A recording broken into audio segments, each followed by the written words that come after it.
Huwag ka nalang mainis kasi apektado ka. Apektado ang iyong presyo ng dugo, apektado ang ekspresyon ng iyong muka, ang gana mong kumain, apektado ang iyong trabaho, ang iyong kilos, at syempre, ikaw naman ang mawawalan. You only get affected. Matthew 5:22, "But I promise you that if you're angry with someone, you will have to stand trial. If you call someone a fool, you will be taken to court. And if you say that someone is worthless, you will be in danger of the fires of hell." Ang Panginoong Hesus mismo ang may sabi.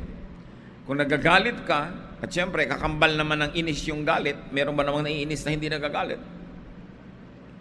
It takes a great skill na mainis tapos hindi magalit. Usually, magkadikit yan. Ikaw na ngayon na nagkakasala, ikaw na ngayon yung nagkakaroon ng atraso sa langit, ikaw na ngayon ang malulugi. Kaya huwag ka na mainis.